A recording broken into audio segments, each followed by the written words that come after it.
We are on the Fifth Commandment today, which is you shall not murder. Hey, it's Amber, wife, mother, type A child of God.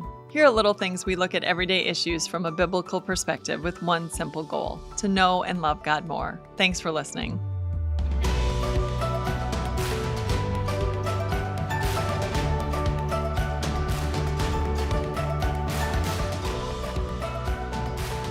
Before we get to the 10 Commandments, I want to remind you that Pastor Jeremy Maddock is also covering the 10 Commandments in his podcast, Bible Breath.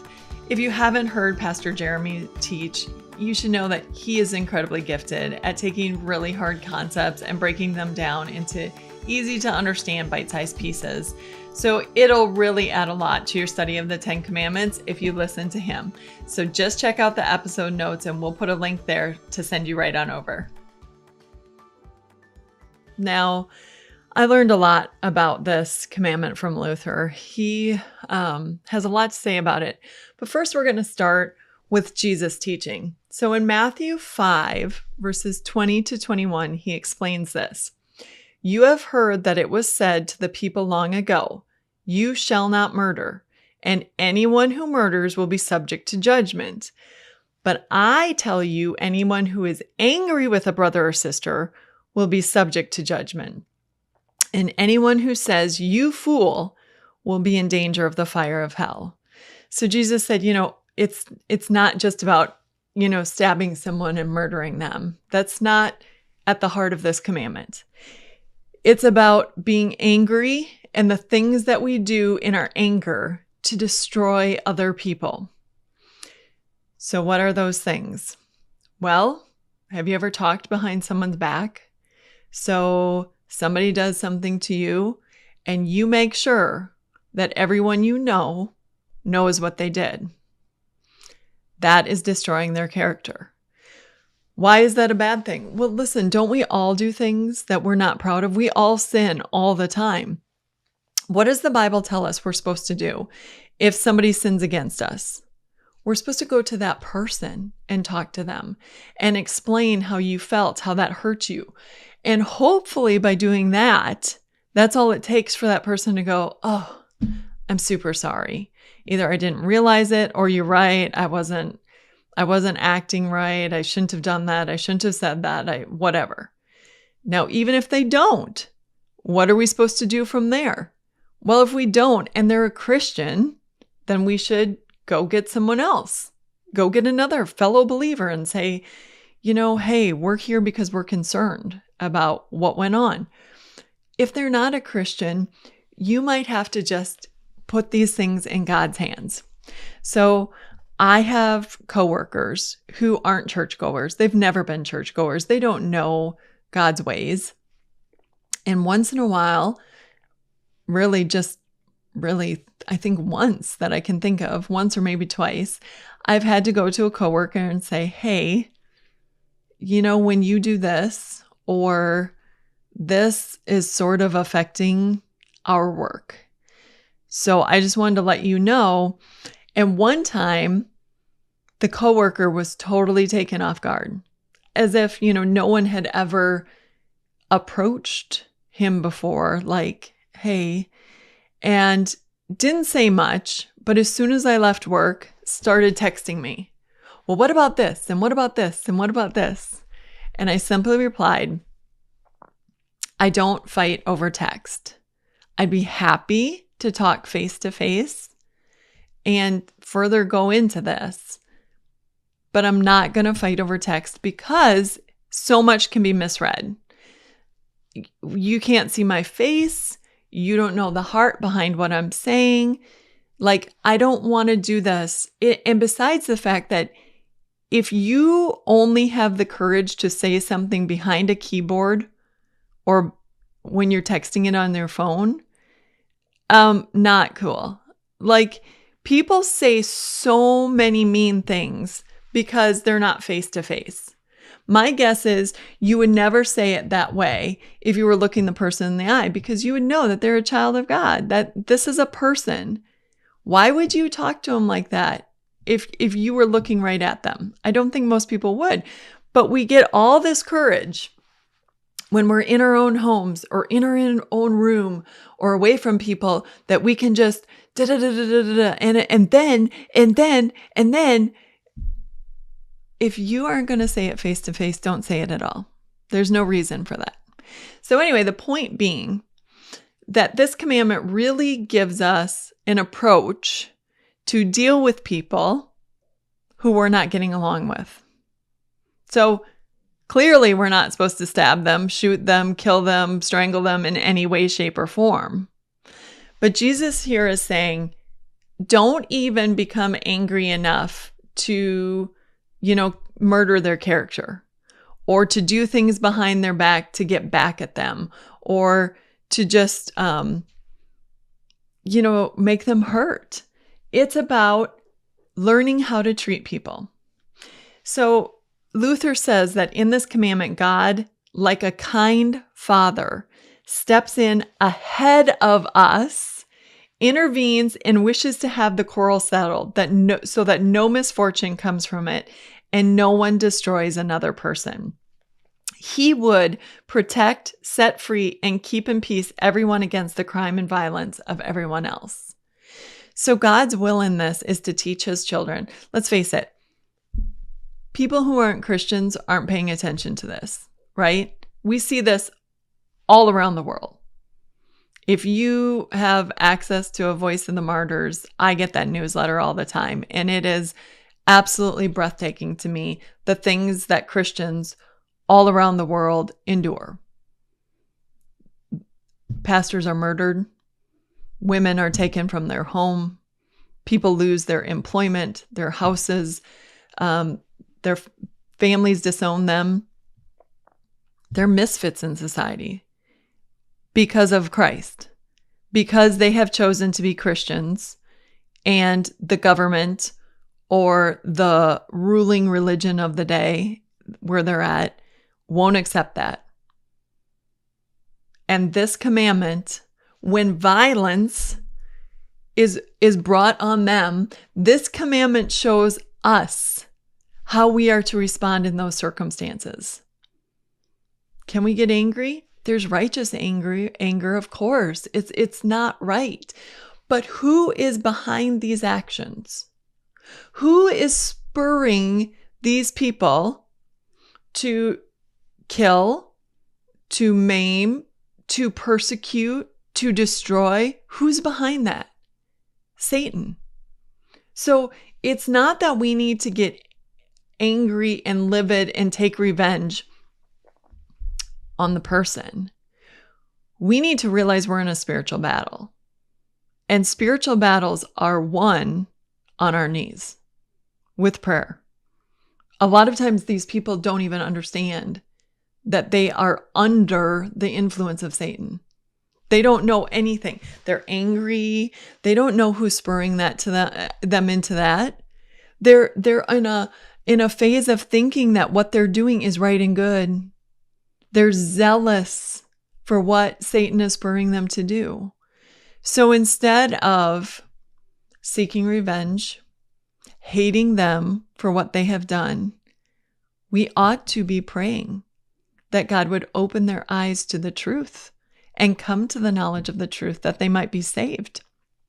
We ought to be praying that Satan's influence in their life is brought down, that he no longer has any control over them, and that these groups and these governments and these countries become gods instead of Satan's.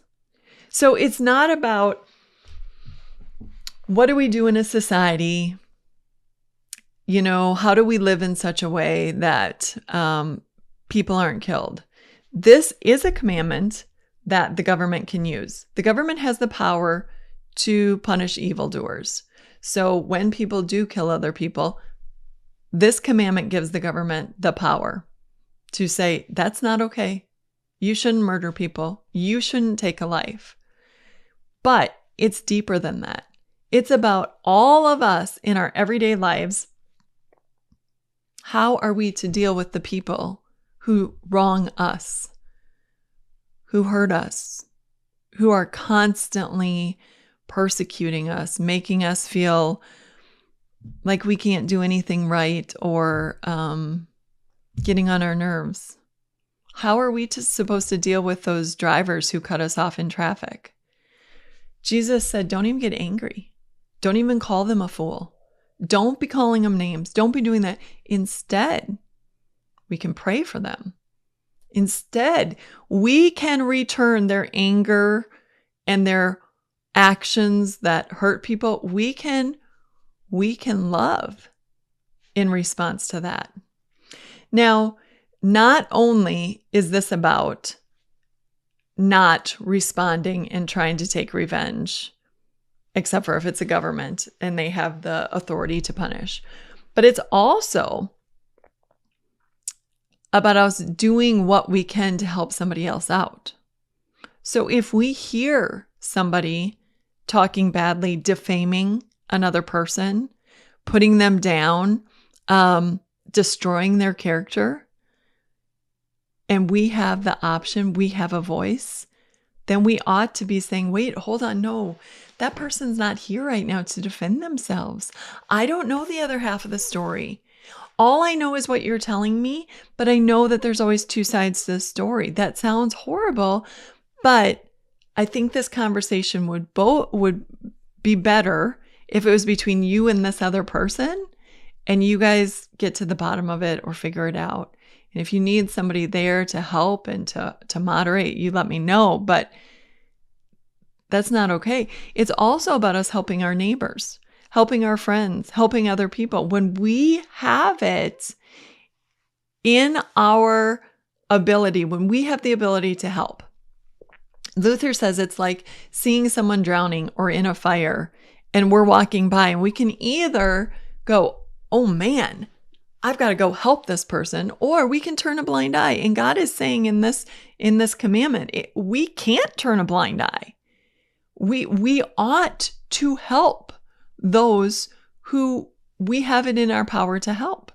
We ought to help them, and not only physically, which is super important, and that is what this is saying. If your neighbor needs help with something, go help them. But also spiritually, because we have the hope. We know how to get to heaven. So at the end of everything, yes, you can go help your neighbor, dig up their garden. I'm trying to think of the till. My husband has a tiller. So, if your neighbor doesn't have a tiller and they want you to come till their garden, you can do that. And that's great. But when you also know Jesus, and you know that salvation comes through him, boy, pray for the opportunity to go beyond even that. Now, just a quick reminder that who's your neighbor?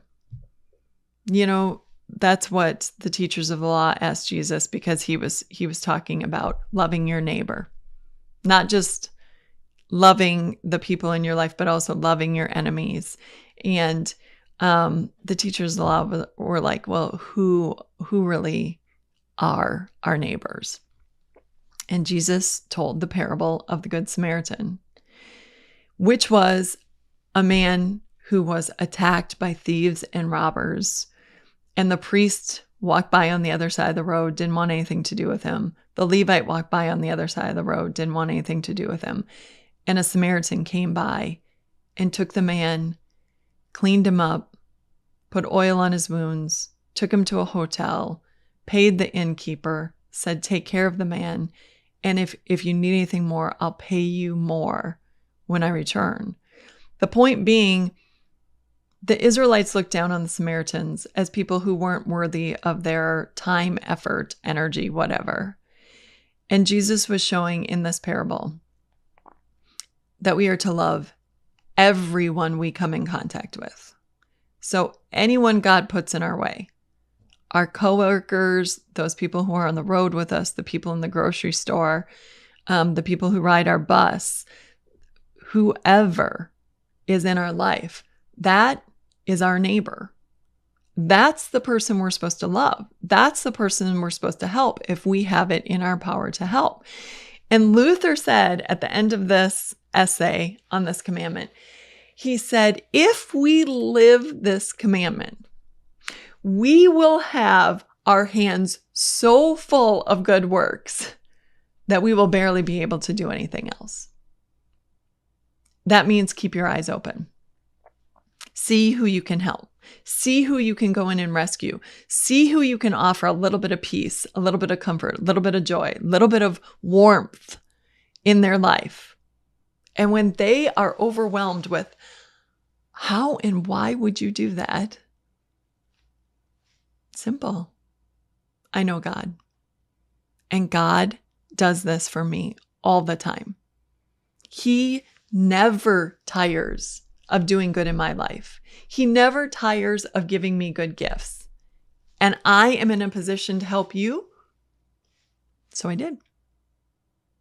I can just make your day a little bit brighter. And I think all of us, I know all of us have it in our power to do that every single day. It's as simple as noticing the people around you. Make an effort. I love when I go through the dining room in the nursing home. People get up at different times. So the early risers, we get up, we bring them out to the dining room so they're ready for breakfast. And then we're constantly going and getting one more person and one more person, one more person, one more person. And when I'm going through the dining room, I'm constantly saying, good morning, you and you and you and you and you. And if I see somebody coming down the hall, I'm saying, how are you today? Did you have a good sleep? How's it going? Do you need anything? Noticing people. That's the first place that we can just show them a little love. Notice people. See how you can pray for them. Talk to them. Figure out what's going on in their life. See if you can offer advice, encouragement, anything. It's as easy as that to start with. And as people open up more, as they tell you more about what's going on in their life, you may have opportunity to do even more. But to start, it's as simple as kindness. It's as simple as not getting rattled when people offend you. A lot of times, hurt people hurt people. So it's not even about you that they are, lashing out.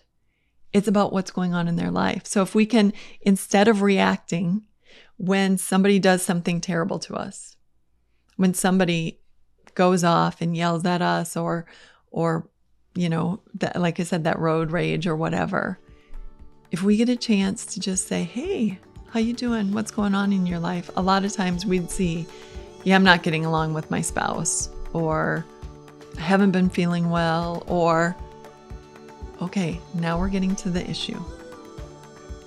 Let me pray for you. I get it. I've been in seasons where I wasn't getting along with my spouse. I've been in seasons where I was sick for a long time. I get it. It's frustrating. Have a good day. I'm going to be praying. It's as simple as that, people. We can all do that. Lots to think about with this commandment. Lots of good stuff. This has been Little Things, because in God's kingdom, the little things are the big things. Tune in next week when we're going to be talking about the sixth commandment, which deals with marriage. And by the way, I've told my colleagues, C.L. Whiteside and Pastor Mike, that I would not be having any episodes on sex, and now I get to eat my words. Because it's hard to talk about marriage without at least somewhat mentioning sex. So there you go, sixth commandment next week. See you then.